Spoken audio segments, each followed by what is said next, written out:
Good morning everyone. आज हम general entry का एक न्यूमेरिकल सॉल्व करेंगे जिससे कि आपको इजीली समझ में आ जाएगा कि किस तरह से न्यूमेरिकल्स किए जाते हैं। कल जो हमने इसका फॉर्मेट देखा था उसी फॉर्मेट के अकॉर्डिंग एंट्रीज की जाती हैं। तो एंट्री के लिए ये न्यूमेरिकल यहाँ पर लिया है हमने। Enter the following transactions in the journals of doctor S Sinha Katihar 2016। अब यहाँ पर पहले ईयर दिया हुआ है, देन मंथ और फिर डेट दी हुई है। तो इसी फॉर्मेट में हमें जब एंट्री करेंगे तब लिखना है। फर्स्ट जो है वो है started business with a capital of 75,000 rupees. तो जब भी हम बिज़नेस स्टार्ट करते हैं तो बिज़नेस में हम कुछ पैसा लगाते हैं, उस पैसे से हम स्टार्ट करते हैं। तो जब भी प्रोप्राइटर बिजनेस में पैसा लगाता है तो वो कैपिटल के नाम से आता है। हमेशा ध्यान रखेंगे जब भी जनरल एंट्री करेंगे, जनरल में कभी भी प्रोप्राइटर का नाम एंट्रीज़ में नहीं आता है। तो इसीलिए प्रोप्राइटर जो भी फंड या लगाता है या विड्रॉ करता है तो उसे हम कैपिटल या ड्राइंग्स के नाम से ही शो करते हैं। जब कैपिटल लगाता है प्रोप्राइटर तो उसकी एंट्री होती है cash account debit to capital account. Then purchase goods from Kumar steels for cash. Kumar steel से कैश में आपने गुड्स परचेस किया है तो purchase account debit to cash account, इसकी एंट्री होगी। Then purchased goods from Prasad steels on credit. Prasad steel से उधार पे माल खरीदा है, क्रेडिट पर गुड्स परचेस किया है। तो जब भी हम क्रेडिट पर गुड्स परचेस करते हैं तो वहाँ पर पर्सन का नाम आता है जिससे हमने गुड्स परचेस किया है। तो purchase account debit to Prasad steels, amount में 40,000 रुपीज़ अमाउंट आएगी। Then goods return to Kumar steels. Kumar steel से हमने जो 30,000 का गुड्स परचेस किया था उसमें से 5,000 का रिटर्न किया है। तो परचेस रिटर्न की एंट्री होगी Kumar steels debit to purchase return, 5,000 amount में आएगा। Then sold goods to Mahendra Lal for cash. Mahendra Lal को नगद पे माल खरीदा बेचा है तो माल बेचने की एंट्री होगी cash account debit to sales account, amount आएगी 60,000। Then sold goods to Hazarika traders on credit. Hazarika traders को उधार माल बेचा है तो Hazarika traders debit to sales account, amount आएगी 50,000 rupees. Paid carriage, carriage paid किया है, यह एक्सपेंसेस है तो एक्सपेंसेस डेबिट होते हैं। तो carriage account debit to cash account, amount आएगी 5,000 रुपीज़।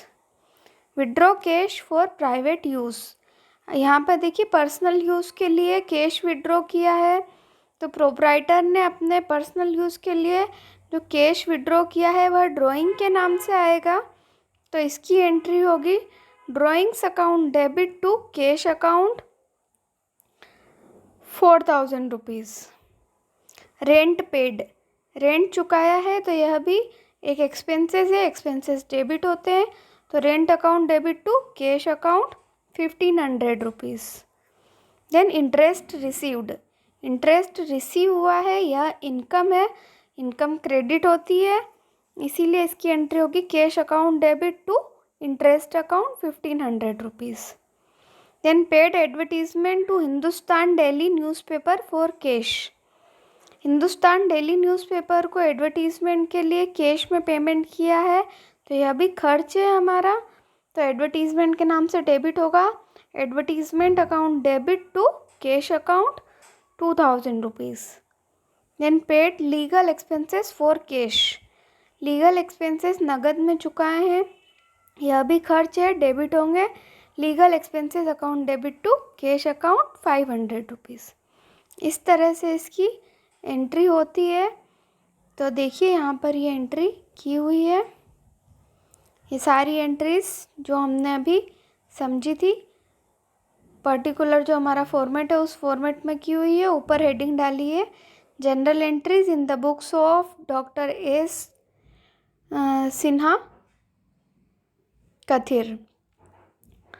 देन डेट में सबसे ऊपर ईयर ही लिखा है, देन मंथ और डेट। फिर पर्टिकुलर्स में जो जनरल एंट्री है वो की हुई है और उनकी नरेशन लिखी हुई है। LF लेज़र फोलियो, यहाँ पर लेज़र फोलियो नहीं दिया हुआ था, लेज़र का पेज नंबर नहीं दिया हुआ था क्वेश्चन में, तो ये ब्लैंक रहेगा।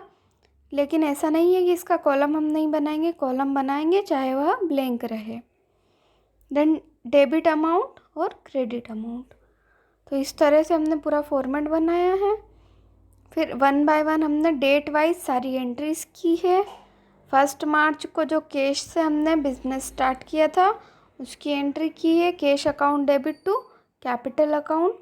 नरेशन उसकी दी है, being cash brought in as capital, capital के फॉर्म में हमने कैश ब्रॉट किया है 75,000। यहाँ पे देखिए डेबिट की अमाउंट जो है वह डेबिट के सामने हमने लिखी है, क्रेडिट की जो अमाउंट है वह क्रेडिट वाले कॉलम में लिखी हुई है। देखिए कैश जो है वो डेबिट हुआ था तो कैश अकाउंट डेबिट, उसके सामने 75,000, और कैपिटल क्रेडिट हुआ है टू कैपिटल, तो कैपिटल के सामने भी क्रेडिट वाले कॉलम में 75,000। इस तरह से सारी एंट्रीज की है। सभी में डेबिट क्रेडिट की जो अमाउंट है वो अलग अलग कॉलम में हमने लिखी है, और हर एंट्री के बाद हमने नीचे उसे लाइन खींच करके और सेपरेट किया है। जैसे March 1 की जो एंट्री हमारी कंप्लीट हो गई, उसके बाद लाइन खींच के March 3 की एंट्री, देन अगेन लाइन खींच के और फिर नेक्स्ट जो एंट्री है वो करेंगे। तो इसी तरह से हम पूरी जो हमारी एंट्री है वह हो जाने के बाद ग्रैंड टोटल लगाते हैं। ग्रैंड टोटल दोनों साइड का इक्वल होना चाहिए, जो कि आ रहा है 2,74,500, दोनों साइड का इक्वल। और उसके बाद हमने डबल लाइन करके अकाउंट क्लोज़ किया है, और लास्ट में एक फुल लाइन करके और हमने पूरा जो ये जनरल एंट्री है उसे क्लोज़ किया है। तो इसी तरह से इसके न्यूमेरिकल्स जो हैं वह सॉल्व होते हैं। होपफुली आप सभी को ये समझ में आ गए होंगे। अगर आपको कोई डाउट होता है तो आप सेशन के ड्यूरेशन में आप मुझसे पूछ सकते हैं, और ये अब आपको मैंने जो एक्सप्लेन किया उसके बेसिस पर मैं आपको आगे न्यूमेरिकल्स दूंगी जो आपको एंट्री करना है। जनरल एंट्री करेंगे, आपकी प्रैक्टिस होगी, तभी आपको ये इजीली समझ में भी आएगा और आप आगे जल्दी इसे कर पाएंगे। टाइम ड्यूरेशन आपका जो है वो धीरे धीरे कम होता जाएगा। आप जितना ज़्यादा प्रैक्टिस करेंगे उतना जल्दी आपको न्यूमेरिकल्स हो जाएंगे। तो ये आप समझ लीजिए, आपको इजी वे में आपको बताया है मैंने, और यदि कोई डाउट होता है तो आप पूछ सकते हैं। Thank you.